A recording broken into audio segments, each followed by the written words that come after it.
Vítimas Unidas.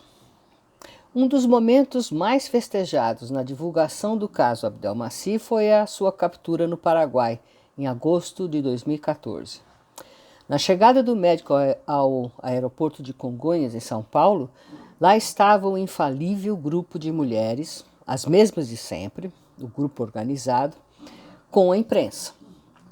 As reportagens de TV mostraram que essas mulheres gritavam quando viram o médico surgir no fim do corredor de desembarque do aeroporto.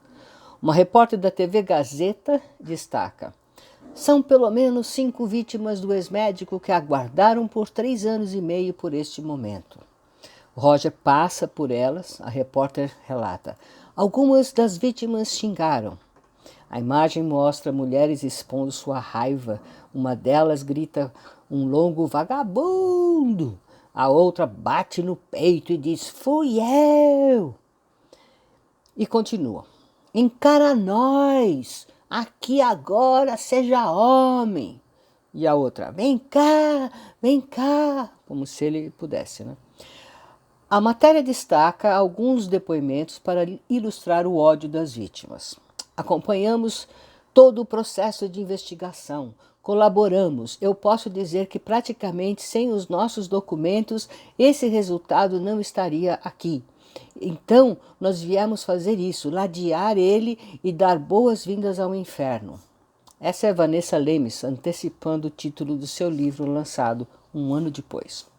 Em seguida, a vítima Helena Leardini dá os detalhes da operação detetivesca que elas fizeram na caça a Roger. Quem era quem fazia o quê. Na verdade, quem caçou Roger foi o repórter Leandro Santana, da TV Record, produtor do programa Domingo Espetacular. Bem, essas informações minuciosamente detalhadas à repórter mais tarde foram publicadas no livro de Vanessa, o que foi considerado uma traição pelas integrantes do grupo Vítimas Unidas. Segundo elas, o projeto de registrar as histórias dos abusos em um livro era conjunto, mas Vanessa as traiu. A briga entre elas mal começara e ficou séria. Hoje não podem ser convidadas para participar de um mesmo programa de televisão. Para as câmeras da Globo, uma das ex-pacientes, Sônia França, com voz chorosa, sem lágrimas, dá um depoimento chocante e simbólico para o entendimento ou não entendimento das características do ódio contra Abdelmaci.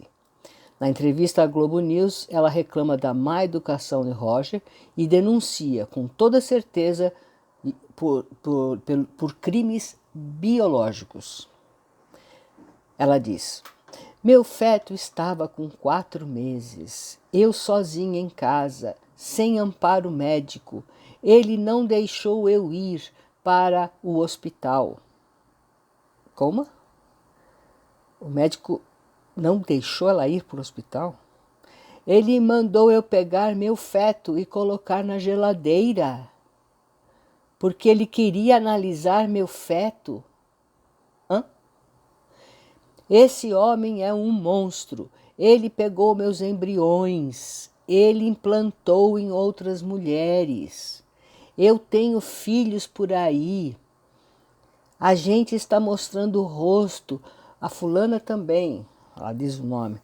A gente está mostrando o rosto para essas crianças, esses adolescentes nos encontrarem um dia. Olha o drama. Tudo que eu vivi aquele dia que eu saí da clínica dele, ele disse, vejam o que Roger Abdelmaci disse. Eu sou Deus, eu decido quem vai ter filho, quem não vai ter filho. E eu decidi não dar filho para você porque o teu marido não te ama. O Roger Abdelmaci, segundo essa senhora, o que ela falou para a Globo, para o Brasil inteiro, disse isso, de acordo com ela. Aí ela continua. Eu falei, Deus é fiel, Deus vai responder para esse homem tudo que ele jogou na minha cara. o que ele fez com a minha vida, a doença que eu fiquei, que eu quase tive que tirar minha bexiga. Aqui eu faço uma pausa sobre essa doença na bexiga. Eu descobri documentos que mostram que essa doença na bexiga não foi bem assim por conta de Roger, não. Mas a gente vai ver lá na frente. Enquanto Sônia fala, a câmera mostra que alguns jornalistas à sua volta franzem a testa. Teriam que ter feito um pouco mais, além de exibir expressões faciais de desconfiança. Se as acusações que Silvia... ato falho, que Sônia fez a vários jornalistas tivessem sido verificadas, a imprensa descobriria que alguns pontos das entrevistas desta ex-paciente de Roger são, no mínimo, obscuros, como veremos à frente. Obscuros é para ser elegante, tá? Tem um capítulo só sobre ela mais para frente. No aeroporto estava também a delegada Celi Paulino Carlota, que disse ao portal G1 que Abdelmaci era também investigado por crimes previstos na Lei de Biossegurança. E a doutora Celi deu o seguinte depoimento que foi publicado, está publicado ainda no G1. Quero dizer que todos esses links estão no livro, em papel e no PDF. Se você quiser o PDF, me manda um e-mail e eu te mando. 4 dessas mulheres, ex-pacientes, relataram problemas, diz a delegada. Uma teve um filho com síndrome de Edwards, que causa má formação no coração, cabeça e pés. A outra teve um filho com síndrome de Down. E 2 contaram sobre abortos, afirmou a delegada Celi. Coisas graves como abortos em série e feto que morreu e a mulher viveu meses com ele na barriga sem que o então médico quisesse retirar, conta a delegada. A delegada disse também que Roger foi responsável por produzir síndromes genéticas, por abortos em série e pela morte do feto de 4 meses. Se algum jornalista tivesse checado as informações da policial, talvez publicasse, que síndromes genéticas são acidentes genéticos que ocorrem na intimidade dos cromossomos. Nem médico, nem embriologista pode provocá-los. Talvez um dia, com as modernas edições genéticas, como a CRISPR, alguém com mas muito más intenções, possa ir lá e modificar o gene do cromossomo 23 e fazer a criança nascer Down. Ou ela modificar o cromossomo 18 e faz a criança nascer com síndrome de Edwards. Põe lá um cromossomo a mais, né? Um gene a mais ao cromossomo. Por enquanto, a causa mais comum para a ocorrência desse tipo de síndrome genética, como Edwards, Patal, Down e outras, é uma que se chama trissomia, porque ao invés de um par de cromossomos, tem 3. Isso acontece muito com mulheres que engravidam pela primeira vez, com mais de 35 anos de idade. E acontece, isso é científico, em 0,5% dos procedimentos de fertilização in vitro. Na natureza, a incidência é um pouco maior. Na fertilização in vitro é menor, mas acontece. Não há nada que se possa fazer.